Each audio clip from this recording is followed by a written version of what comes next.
नमस्कार विद्यार्थी मित्रांनो, मिशन स्कॉलर एज्युकेशन मध्ये आपणा सर्वांचं हार्दिक स्वागत. एक लक्षात घ्या विद्यार्थी मित्रांनो, आज आपण मागील आठवड्याभरामध्ये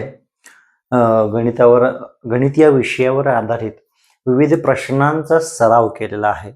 आता आपण गणित या विषयावर आधारितच अजून काही प्रश्नांचा सराव घेणार आहोत. एक लक्षात घ्या विद्यार्थी मित्रांनो, सर्वप्रथम तुम्हाला मी वारंवार सांगत असतो की गणित विषय म्हटलं की वाचन अत्यंत महत्वाचं आहे. प्रश्नाचं वाचन आणि आकलन समजून घेणं, नुसताच प्रश्न वाचलं की समजेल असं नाही. त्यामुळे प्रश्न वाचन आणि प्रश्न समजून घेणं हे सगळ्यात महत्वाचं आहे. आता बघा, प्रश्न क्रमांक 1 आपण या ठिकाणी वाचूयात. 907 ही संख्या कोणती? 907 ही संख्या कोणती? ही संख्या आहे या ठिकाणी 790, ही आहे 970, ही आहे 709, ही आहे 907. पर्याय क्रमांक 4 या ठिकाणी उत्तर येणार आहे. आता प्रश्न क्रमांक 2 कडे जाऊयात. 546 ही संख्या कोणती? 546 पर्याय क्रमांक 1 मध्येच 546 आहे. 546 या ठिकाणी.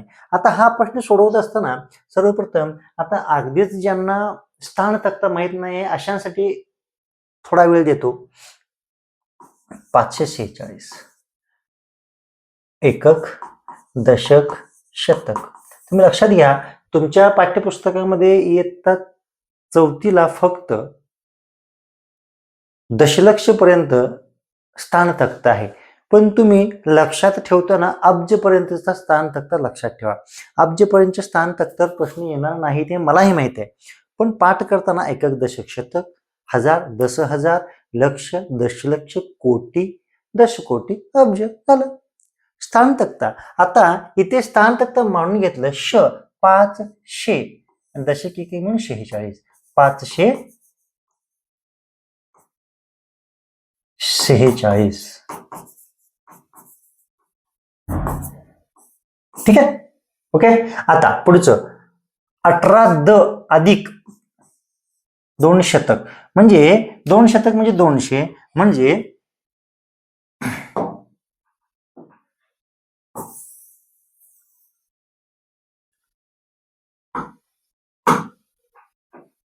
18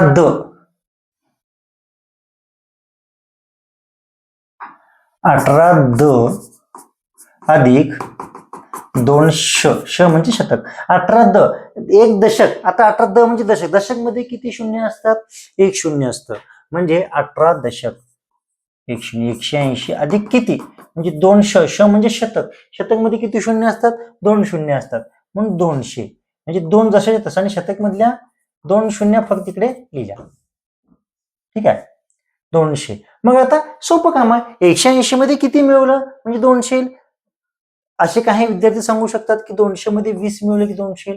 चांगली गोष्ट आहे, पटकन मिळालं. पण येत नसेल तर काय करायचं? या दोघांची वजाबाकी करायची. 200 वजा 180.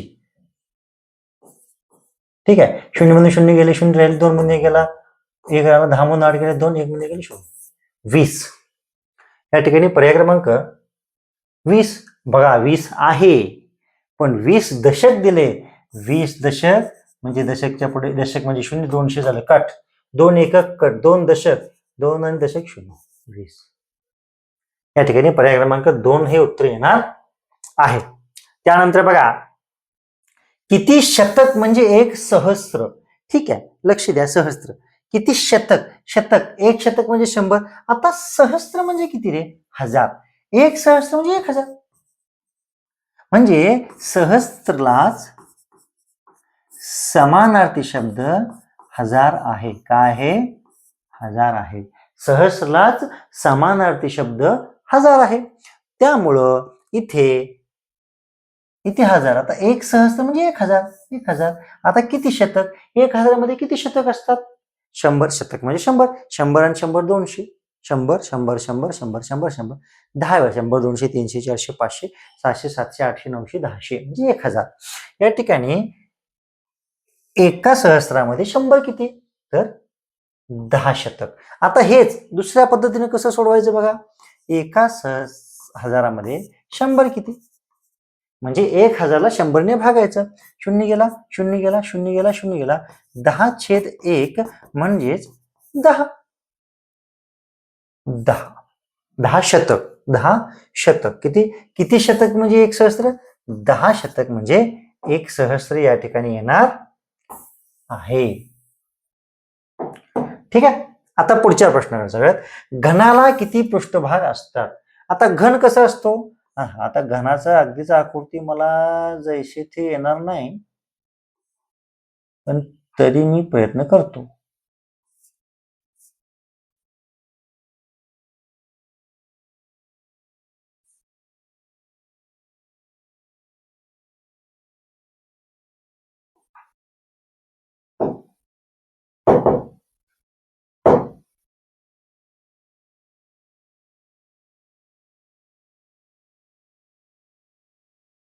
ठीक आहे.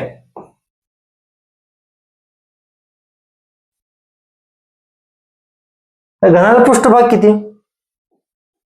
1 2 3 4 5 6. घनाला पृष्ठभाग किती. 6. पर्याय क्रमांक 1 हे याचं उत्तर येणार आहे. 63 बरोबर किती गुणिले 7. 63 बरोबर किती गुणिले 7. म्हणजे पर्यायातला असा कोणता अंक घेतला आणि इथे ठेवला तर उत्तर 63 येईल. 8. 8 7 56 नाही येत. 9 टाकला, 9 7 63. आता हे झालं पर्याय टाकून.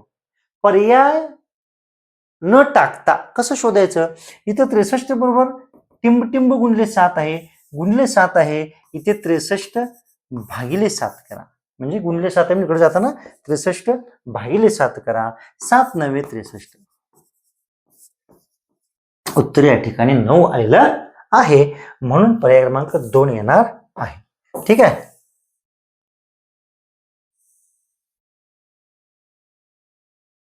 चला पुढच्या प्रश्नाकडे. कोणत्या संख्येचा पाव भाग 15 आहे. तर बघा, पाव भाग म्हणजे चौथा भाग 15.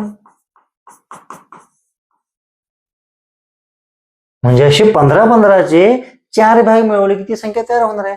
म्हणजेच 15 गुणिले 4, 15 चौक 60. पर्याय क्रमांक 3. इझी आहे. ठीक आहे. पुढच्या प्रश्नाकडे जाऊयात. सोपा आहे प्रश्न. 98 किती. 98 162. लक्षात घ्या, किमान 25 पर्यंतचे बे ते 25 पर्यंतचे पाढे तोंडपाठच पाहिजेत. 30 पर्यंत असतील तर नो टेन्शन, पण किमान 2 ते 25 पर्यंतचे पाढे तोंडपाठच पाहिजेत. कसे तोंडपाठ पाहिजेत. आदले मधले जरी विचारले 18 8 किती, 12 8 किती, 15 5 किती, 22 पंचे किती, 22 दुने किती, 22 सत्ते किती, असं आदले मधले जरी प्रश्न जर पाढे विचारले तरी देखील सांगता आले पाहिजे. पुढचं 1.25 लिटर म्हणजे किती मिली. आता हा प्रश्न सोडवण्याआधी आपल्याला 1 लिटरमध्ये किती मिली येतात ते बघूयात.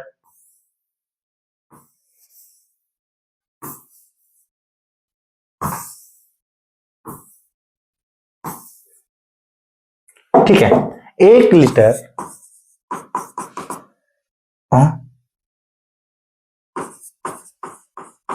1000 मिली.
टेक्स्टला